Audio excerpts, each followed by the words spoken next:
University y bienvenido en este seminario sobre traducción, viaje e intercambio, la microhistoria en el mundo iberoamericano. Y Rafael y Nicolás organizaron el workshop, pero me pidieron decir algunas palabras sobre cómo comenzó esta colaboración. Así que hoy os hablo como Associate Editor de Romanic Review, la revista de filología románica que está aquí en Colombia, y como editor de la revista lo que estamos intentando hacer es abrir la revista, que en los últimos 20 años ha sido sobre todo una revista de literatura francesa, también a otros temas, a otros idiomas, volver a la visión más comparativa y de filología románicas, pero también otros temas. Así que en este marco yo pensé contactar a Rafael, sobre todo, primero, y él contactó a Nicolás para hacer algo sobre la microhistoria en el mundo, en España, en el mundo latinoamericano.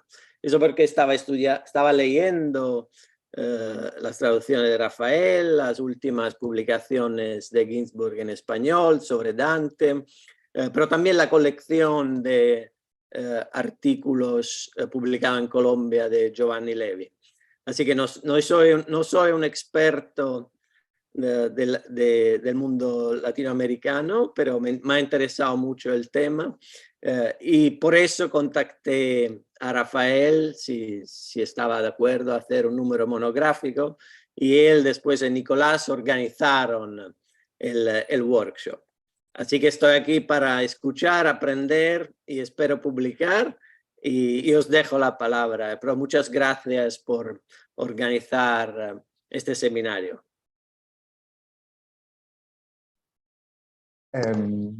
Buenos días, buenas tardes, según donde esté cada uno. Quería yo también, en nombre mío y de Rafael, tomarme unos minutos para los agradecimientos y para algunas palabras de orden antes de empezar. Sobre todo quería agradecer primero a Pierre Matías por la idea y a Rafael por invitarme a participar en la organización del workshop con el objetivo final de publicar los resultados en la Romanic Review. También quería agradecerles a los participantes que desde que lanzamos la idea del workshop se avinieron a participar con ideas bastante interesantes y novedosas que esperamos que se desarrollen a lo largo de los próximos 2 días. También me parece que corresponde agradecer al equipo de la Católica que se ocupó de toda la parte de la organización técnica del seminario, más ante la gran cantidad de público que tuvo la gentileza de interesarse en participar en el workshop.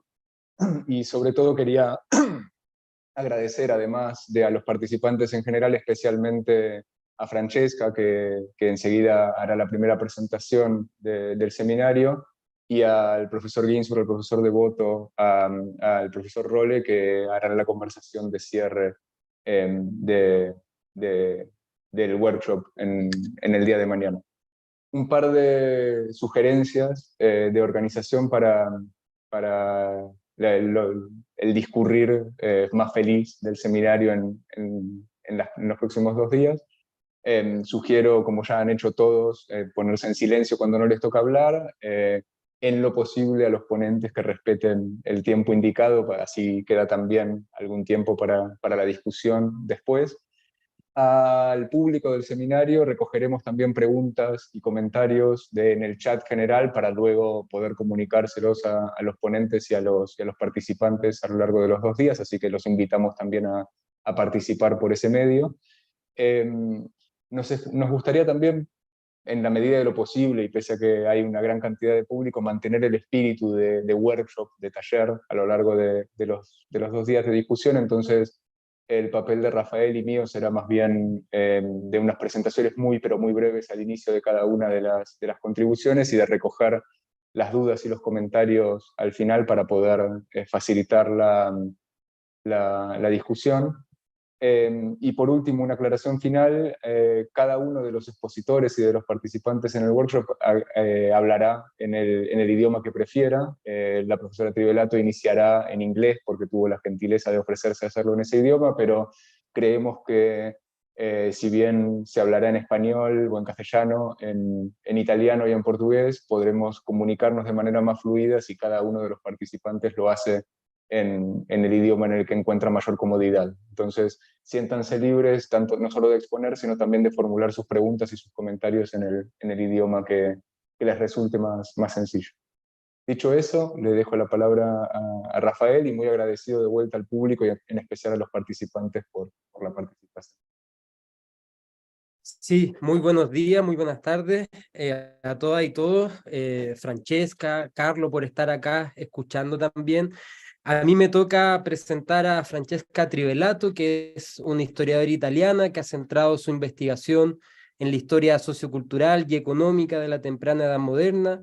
Sus publicaciones, sus múltiples publicaciones tratan sobre historia de Italia, historia de los judíos y la creación de redes culturales y económicas, ¿no?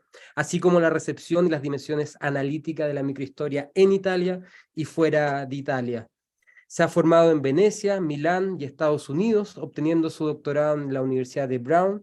Ha sido profesora de Yale University y actualmente es profesora e investigadora en la Escuela de Estudios Históricos del Institute for Advanced Study en Princeton, New Jersey. El 2009 publicó un extraordinario libro sobre la diáspora sefardí en Livorno, que ha sido traducido al francés. Y el 2019 un volumen también bastante extraordinario sobre la formación de redes económicas en las sociedades comerciales europeas. La charla de la profesora Trivellato será en inglés. Nosotros recogeremos las preguntas por el sistema de preguntas y respuestas del Zoom. Nicolás se las dirá a la profesora Trivellato y la charla durará aproximadamente 30 minutos y obviamente versará sobre la recepción de la microhistoria italiana fuera de Italia. Así que 1.000.000 de gracias, profesora Trivellato, y el tiempo es suyo ahora. Muchas gracias. Thank you very much. First of all, I'd like to apologize. I cannot stay with you after this session today, but I will rejoin tomorrow. And I mean it because I feel very unqualified to open this very interesting seminar. I have long been curious about the reception of microhistory in Latin America, but I've had barely a taste of it, so I am not qualified to speak. But Professor Ginsburg will close, and we'll hear more from him and from other colleagues. So I thought in the 30 minutes you asked me to speak, I will try to do 3 things. To say a few things about the reception of microhistory out of Italy, though notably in North America and principally in the United States. Second, to say something about what created the transformation, the transatlantic transformation of microhistory. And thirdly, to say a few things about what goes under the rubric of global microhistory. So part 1, when I offered the title, when you kindly invited me, I played with an essay that is probably not very well known outside of certain scholars of Italy by Fernand Braudel, which was called L'Italia fuori dall'Italia, which was originally an essay in a multi-volume history of Italy by Einaudi, edited by Ruggero Romano, who was a former student of Braudel and Corrado Vivanti, the title of which then changed when Braudel published it as a monograph, and it's called Le Modèle Italien. And it's a very, is one of the most conventional pieces that Braudel wrote. Is very non-Braudelian. It is about the impact of the late Italian Renaissance and Baroque styles outside of Italy, mostly between 1450 and 1650. So it's a rather conventional piece. So I was playing with the title and thought that the Italian microhistory out of Italy, it's sort of the opposite that export of the Italian Renaissance and Baroque culture for at least two reasons. One is that Italian microhistory, as far as I can tell, was never a very influential approach in Italy if judged by academic politics in terms of, the important chairs and important jobs occupied. It is extreme, and it was exported, if you wish, out of Italy, in part when even in Italy, its most influential period was perhaps waning. Obviously I stand to be corrected by Carlo, but I'm trying to depict some larger trends. And it seems to me that that those are two characteristics, that it was never hegemonic, and it had a second life, or an X number of lives, of afterlives outside of Italy at a later point.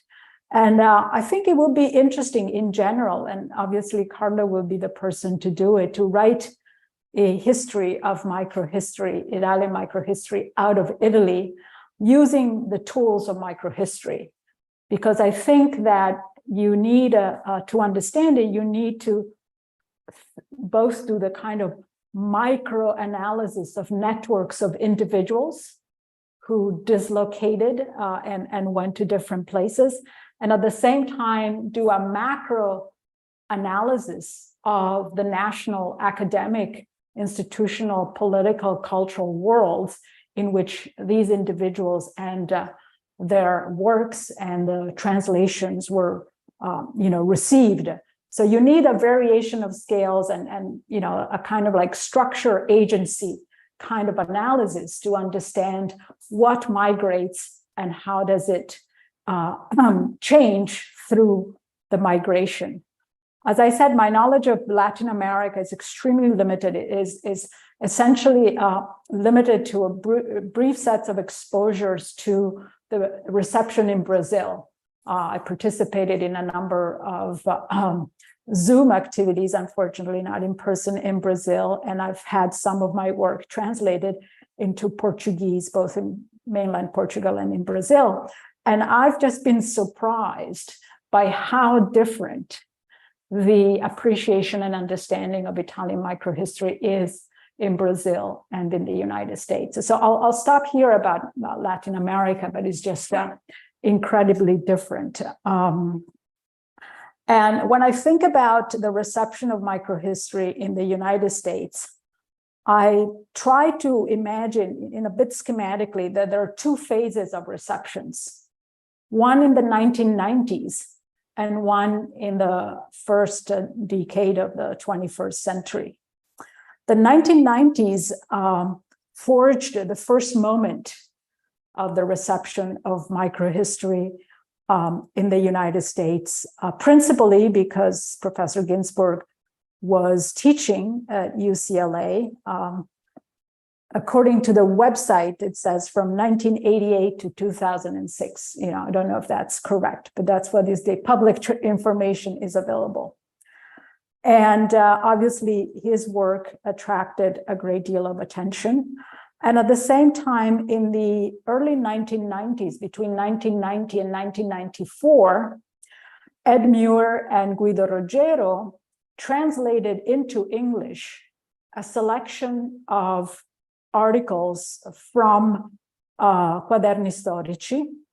And this selection was, to put it simply, biased toward the cultural history that was interesting to US scholars at the time. The titles of the three volumes will tell you a lot. The first one is called Sex and Gender in Historical Perspective. The second is titled Microhistory and the Lost People of Europe. And the third is titled History from Crime. And there are a number of foundational texts of microhistory, Il Nome, Il Come, obviously, that are translated, and other texts that in terms of content are veering more towards social history, the work of Giovanni Levi, Carlo Poni, and others. who are not translated. And I often return to a wonderful article by Simona Cerutti, which is titled Microhistory, Social Relations versus Cultural Models, ? In which, as Carla does in various contributions, she outright denies that there is a bifurcation between, if you wish, a cultural microhistory and a social microhistory, that what matters is not the theme, but the method.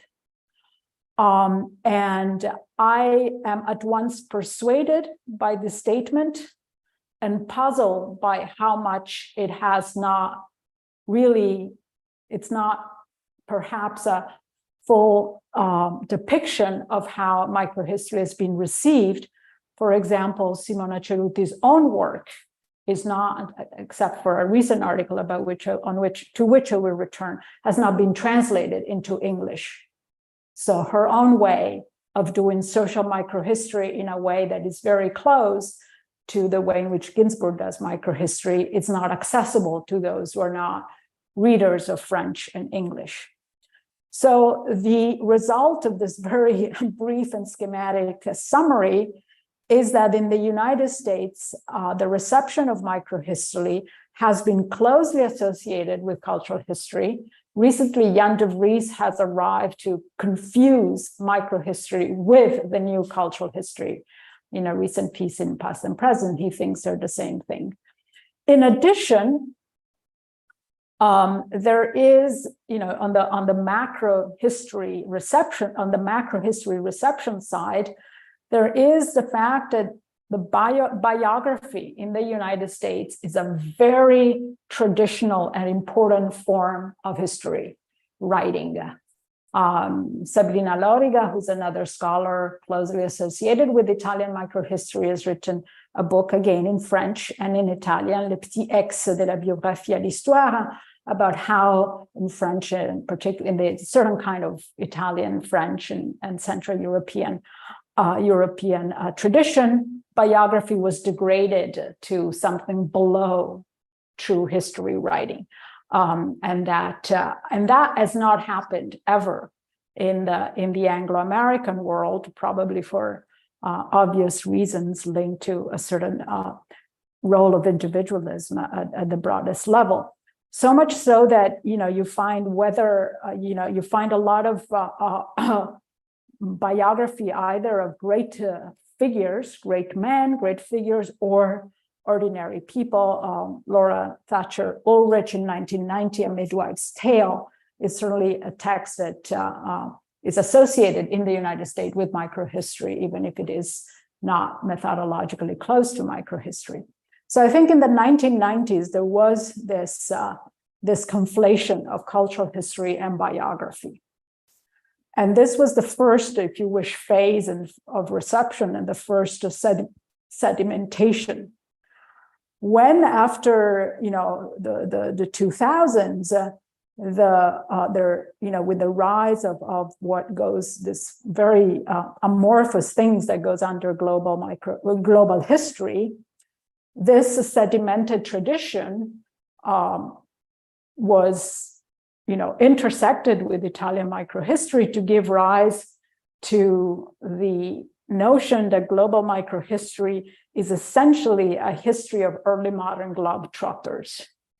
There's fairly accepted understanding, I think, that has emerged, particularly after Tonio Andrade 2011 article, that for the first time, speaks of towards a global microhistory and describes global microhistory as populating large structural explanation of worldwide transformation as something that needs to be populated with the history of individuals and their subjectivity. So much so that even when it is not used by the authors, there are texts like Linda Colley's The Ordeal of Elizabeth Marsh, or Natalie Davis' book on Neo-Africanos. Those are the texts that are associated with something that is called global microhistory. So part two, how did we arrive at this understanding of Italian microhistory that, one doesn't need to judge. It's just simply very different from its earlier Italian instantiation. I think that the crucial element that produced the reinvention of Italian microhistory in the United States is the way in which the expression exceptional normal has been understood and reinvented. It is sort of one of the most often invoked and possibly least understood slogans of microhistory. So I'm going to read in Italian. I think many of you can understand. So the expression first appeared in an article in Quaderni Storici by Edoardo Grandi in 1977, which is called Microanalisi e Storia Sociale.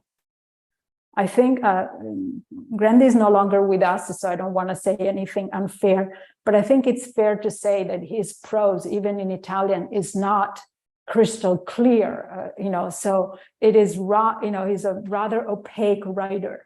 And it's peculiar and interesting that the slogan of Italian microhistory comes out of one of the denser thinker and writer of the group. So this is a section of the article in which he criticizes the ability of general models, whether about, I think the examples are about Mediterranean culture, say envy or shame or concepts like that, to explain every kind of manifestation of social organization. And in the context of this critique of the explicatory ability of generalized models that are pre-packaged, preconceived, he writes, and I'm quoting in Italian, caratteristicamente lo storico lavora su molte testimonianze indirette. In questa situazione il documento eccezionale può risultare eccezionalmente normale, tra virgolette normale, appunto perché rilevante. So I don't have with me the English official translation, but you understand that he describes something that it's actually fairly common. I think he's, for historians, he says historians come through a lot of documentary evidence that are very indirect. They don't tell you what you want to know. You have to infer a lot of things. And in this situation, an exceptional document can become exceptionally normal because it is relevant. The appunto is, I don't know, perhaps redundant, I don't know. But two things have been, one thing has been completely lost in the Anglophone reception is the idea that the exceptional norma refers to a document rather than to an individual. So I think there are two most common understanding of this slogan, the exceptional normal in Anglophone, and particularly in North America. The British situation is different, but in North America. The first understanding is the one that can be exemplified by Natalie Davis' book on Bioafricanos that never uses the expression microhistory, but at some point she gestures toward this historical approach when she writes, I'm quoting from the Bioafricanos books, an extreme case can often reveal patterns available for more everyday experience and writing. So the extreme, the exceptional is the case, is the individual, is Bioafricanos, is the idea that through, and in fact, the book itself, I think, is sort of the opposite of microhistory, because instead of using Bioafricanos to illuminate larger patterns, as she claims she wants to do, she ends up using a lot of external evidence in order to illuminate the life of Bioafricanos, which is very poorly documented. But so that's one understanding, that what is exceptional is the individual, that an individual who has traveled, Elizabeth Marsh, from Britain to Morocco to India, she's not the regular woman, but through her, we can learn something about early modern women. The other understanding of exceptional normal is very, very different.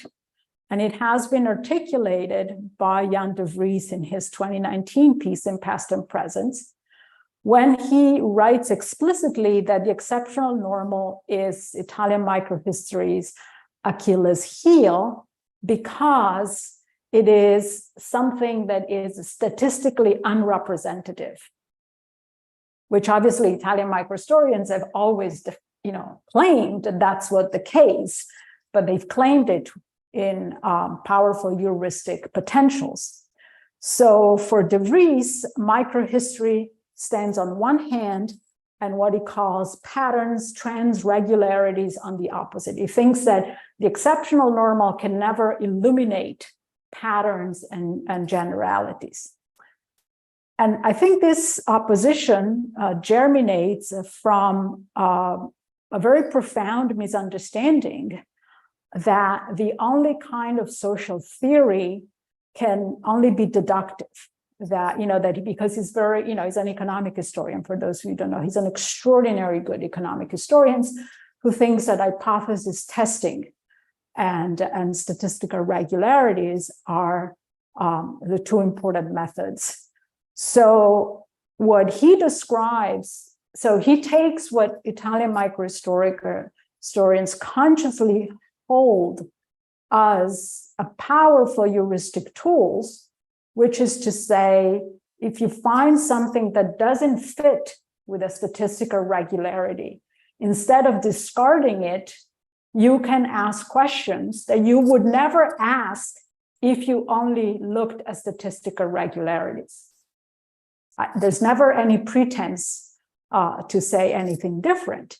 And I think that's how, in different ways, Italian microhistorians have articulated a way of going from the exceptional normal to generalizations, which has been done in different ways, I think, by Ginsberg and by Levy. But they both contest the idea that deductive models are the only forms of social theory. And I think these two ways, understanding the exceptional normal as the exceptional individual, or thinking that the exceptional normal cannot have any heuristic value because it will always lead you to understand only things that are out of the ordinary and therefore not significant, has produced this identification of Italian microhistory with biography, and particularly with a certain kind of cultural history and biographical approach. The last 10, even less, I'm not going to speak very long because I'm curious to hear your thoughts. As we have seen, there has been this resurgence of interest in global microhistory, not just in the United States. There is a volume of Past and Present edited by Jean-Paul Gabriel. I'm not sure, maybe exactly which year, but not long ago. And there's a volume of Annales, which interestingly is devoted to global microhistory with fairly little discussion of how microhistory had traditionally been interpreted in France. So there's and one thing that struck me, and I had the pleasure of interviewing Carlo a couple of years ago, and had the pleasure and chance to ask him if that was okay to say, that there is one book of global microhistory written by one Italian microhistorian that is never cited by those who talk about global microhistory, and that is a Storia Notturna, in 1989. So not a recent book, and it just part of these transformations that occur through migrations that somehow that book, which was, amply discussed and translated almost simultaneously in English, Ecstasis, Deciphering the Witch's Sabbath. I think it came out almost simultaneously, and that investigates the supposed beliefs of witches' rituals across Eurasia over to millennia. It is a true, I'll correct myself, that's sort of a slip, but it is, an attempt to move from the local to the transcontinental with the tools of microhistory. And somehow I've never seen discussed it as part of the many by now historical surveys of so-called global microhistories. And the way in which Ginsburg moves from Friuli to Siberia is by, I think, continuing the method used for Friuli, the clues, but also adding comparative history and morphology, which are two elements that in the first two books of this trilogy on witchcraft, if you wish, in the book on the Benandanti and the book on Menocchio, are not there in a very explicit way. I think they were probably there more in Nuce, but they're bits of comparisons, and but the morphology part really takes form only in Storia Notturna. And some of you may have read this very interesting volume that appeared in 2020, which is a set of translations and of texts in which Ginsburg and a scholar of religious traditions from Chicago, Bruce Lincoln, and even an exchange of ideas directly between the two is been published. Old Thais, perhaps in English, Old Thais, Livonian Werewolf, a classic case in comparative perspective, in which the potential and some of the possible limitation morphology are really diagnosed with extraordinary insights, and both defended and put under a microscope. And curiously, I thought it was curious that Bruce Lincoln, who's not a historian, has a very historically contextual interpretation. He has a kind of a Thomsonian moral economy of the Livonian werewolf. While Ginsburg, who is the greatest early modern historian, is much, less tied to the historical context. So it's very provocative, even in that respect.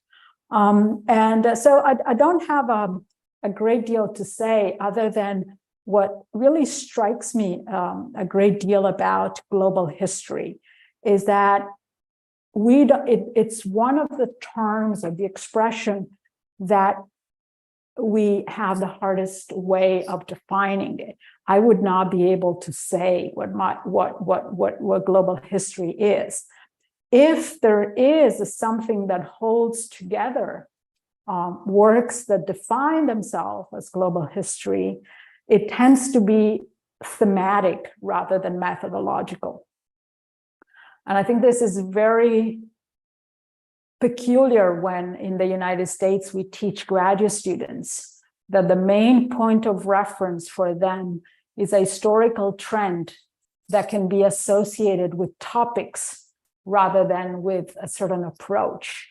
Global history is also ideologically very malleable. You have works that are close to apologies of empires, as well as works inflected by post-colonial critics that are described under the rubric of global history. So this heterogeneity, I don't think needs to be explained away. That it's actually one of the characteristics of global history, and it's one of the reasons why there's one point on which I disagree with Lynn Hunt on her book on global history writing, when she described global history as a new paradigm.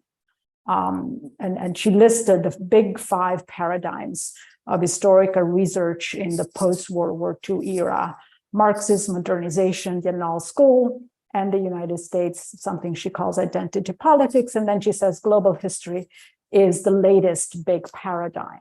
I think paradigm, at the very least, needs to have a common enemy, and the nation state is not a sufficient enemy, but there's really not much that holds global history together, which is a lot of things, but not quite a paradigm. And so I think that what at least has been lost by not thinking back about the Italian versions of the attempts to mix the local and the global and different scales of analysis is this emphasis on the fact that the topic you are studying is less important than the way you study it, which I think, it's very down, but it's certainly one of the important takeaways that I think we can get from microhistory, and that there are ways in which global history is not just about individuals, topics, people, or objects, or microbes, or things that move around, but it's how we study the way in which they inhabit multiple contexts and so forth. So I could say a few things more, but I think I'll stop here, and I'll hear your reactions to this very abbreviated and schematic sets of reflections. So thank you very much.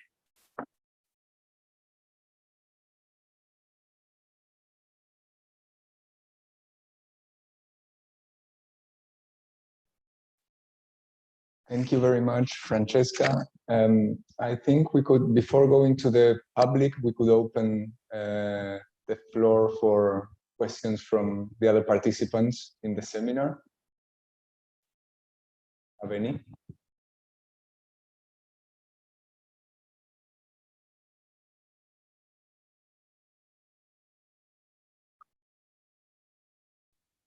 Vedo che Carlo vuoi prendere la parola? Sì. Stai in silenzio, Carlo.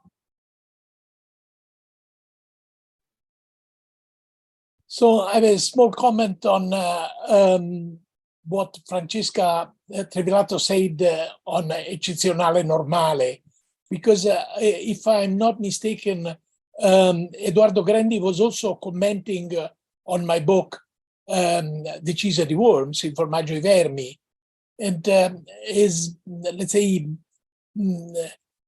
his first reaction was rather critical, because I thought that the anomaly would not pave the way to generalization, and then they changed his mind. I wrote a little piece which has been published in Quaderni Storici on this, commenting on, I mean, it's a homage to Carlo Poni, and so I recalled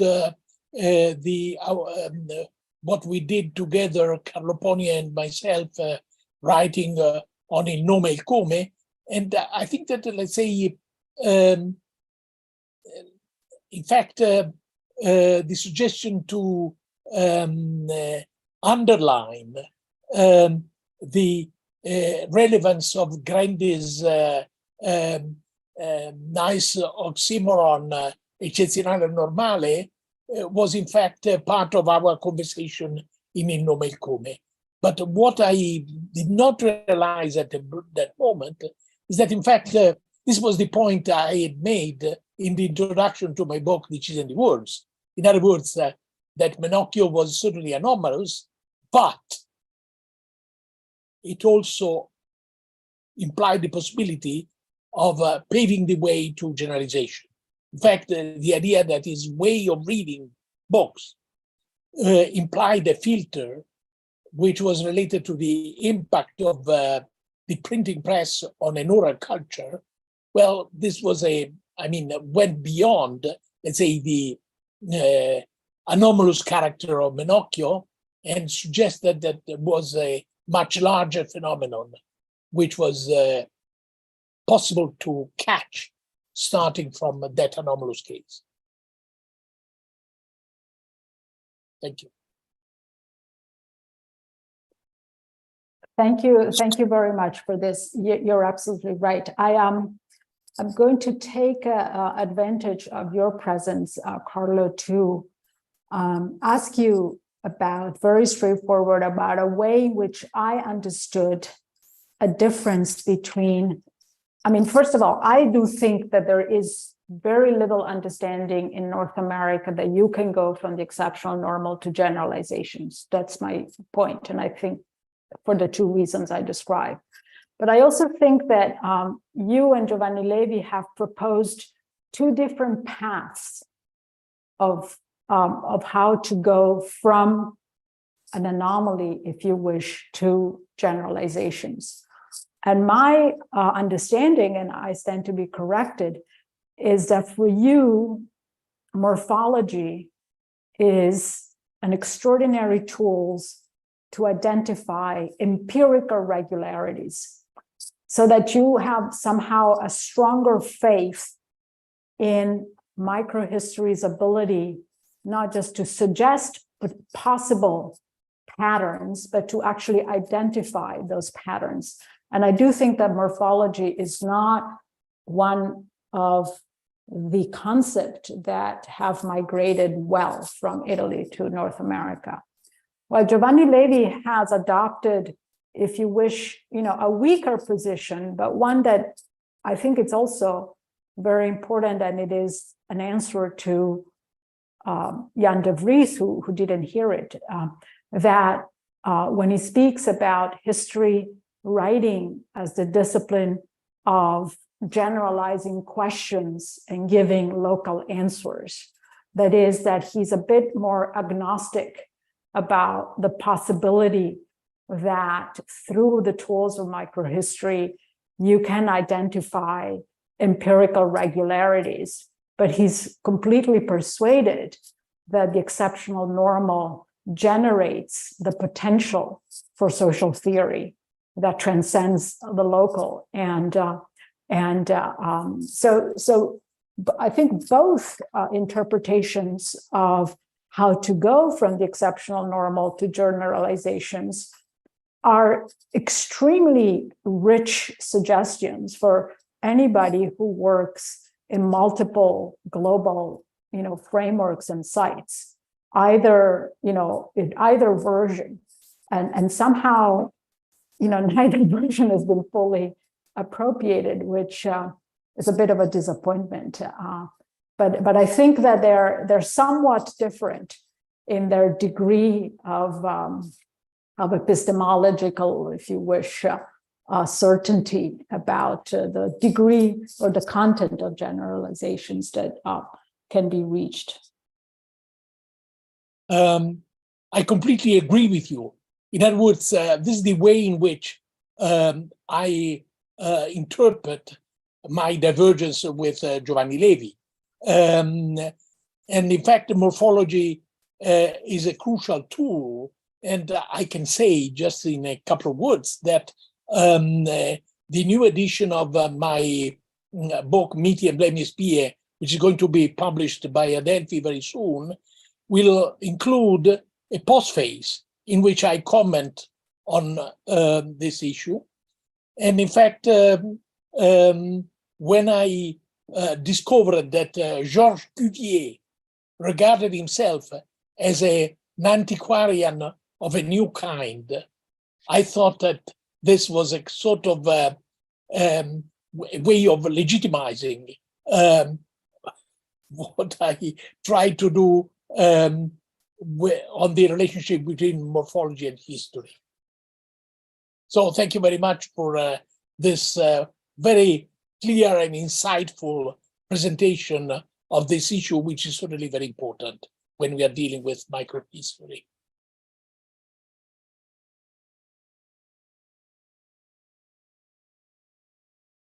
Thank you both. We have two questions coming from the public. I'll try to translate both of them. The first one, it comes from Sofia Gonzalez. She asks if there has been any change in the notion of exceptional normal in the United States in the present, considering the translation of texts through internet and other media available. And the other one is from Brazil by Paulo Henrique Enes de Miranda. He asks whether it's possible to extract social phenomenon from, or a social structure from the trajectory of a singular character, as Duby did with William Marechal. So the first question is interesting because I think in general, we think of internet and a lot of institutional and personal connections across the world as having flattened a lot of national academic traditions. But I'm often struck by, in fact, how national academic traditions remain in spite, I also think airports are very different in different countries, although they are the non-lieu par excellence. But, certain things get flattened and homogenized, and academic traditions seem to be among the least recipient to that homogenization. That's my impression. Now, it is a very interesting question because, whether we should translate the exceptional normal, the normal accepted, and whether DeepL is better than Google Translate and how that will happen. It is an interesting question. My recent experience just for doing a seminar with graduate students at Princeton University in the history department, probably the finest doctoral program in early modern European history in the United States. They could not understand this concept. They just said, what is exceptional, what is not? They just couldn't grapple with it. And these are extraordinary, brilliant young scholars. So I just think that there's something that is, difficult because the slogan itself, that's why one has to read the entire article. And as Carla was remembering, the context in which this debate, this slogan emerged and the critiques and the potential. The slogan itself can be appropriated in many ways. It doesn't really speak for itself. So I do not have the impression that this particular slogan has created the kind of uniformity of understanding that one might appreciate. I'm not 100% sure I either remember or understood the second question, but I'm going to add a brief comment to I'm looking very much forward to reading the postface that Ginsburg mentioned. In a recent piece that I published, and I promise I'll never write anything again, although I know that Mattia will put pressure on Pier Mattia on me on Italian microhistory abroad. But I evoked a text, and I don't know what Carlo would think about it, which was the 1976 inaugural lecture at the Collège de France by Paul Venn, which is called The Inventory of Differences. And I think it is there's a morphological similarities with some of the intuitions and thoughts of particularly the Levi way to generalization. So it's sort of a text, is a distinguished scholar of the Roman Empire that both criticizes the way of comparing old world empires and think it's very important. It criticizes historians for their obsession with specificities, and it criticizes sort of social scientists for creating too much similarities across empires. And then he says that history is sort of I'm gonna read. He says that at the end he concludes. He says, I have a spontaneous confession. He says, in history the questions are. This is a quotation. In history, the questions, which are sociological, are more important than the answers, which are the facts. And I think I echo here of this struggle to make the particular, the specific, the exceptional even part of a larger patterns without obscuring the specificity, but also without taking the patterns as a package. So perhaps there are other, moments in time, because comparative history and has a very long and little analyzed, tradition itself. So perhaps there are ways of thinking about the intersection of the global microhistory in the morphological approach of Storia Notturna with other attempts to do, if you wish, a non-structuralist comparative history that have existed.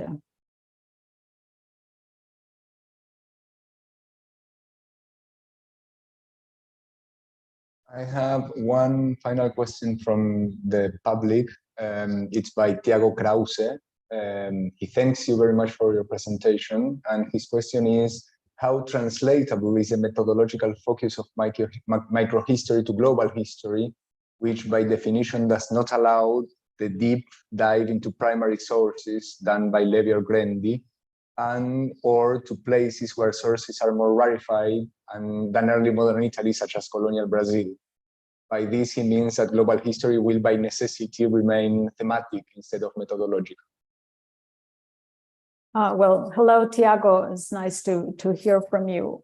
I think you obviously, these are important problems, but global history can be almost anything. You can do a regional history of something in the Indian Ocean and call it global history, or the history of the Crusade. So I don't think global history right now necessarily has to be done with secondary sources.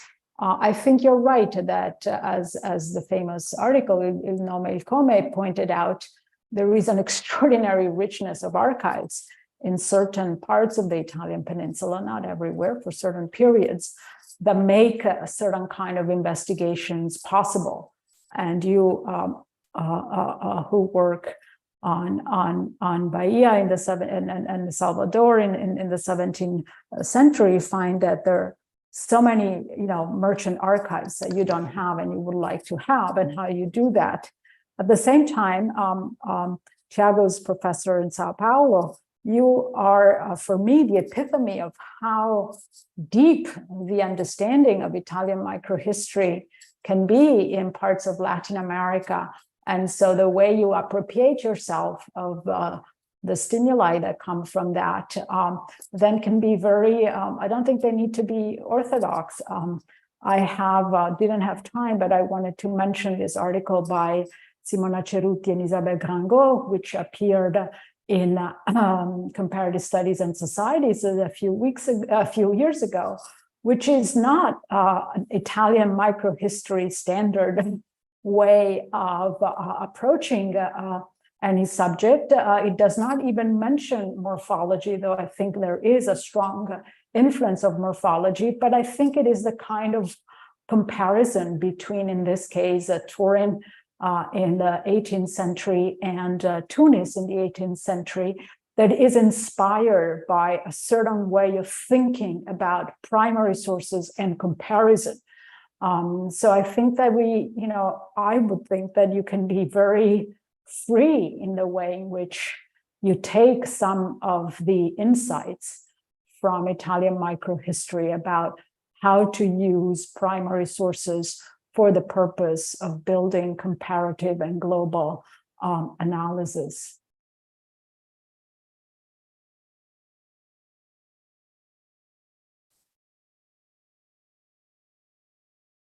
Thank you very much for your thorough answer to the last question. I think that was the last one. I would like to thank you very much again for your presentation, and both you, the public, and Professor Ginsburg for the comments, and a very exciting exchange. I think that I will now let Rafael go ahead with the following presentations. And again, Francesca, thank you very much for a very thoughtful and thought-provoking presentation. Thank you. And I'll stay a little bit and then I'll join you tomorrow. So thank you very much. Bien, cambiamos idioma y comenzamos propiamente tal el taller, agradeciendo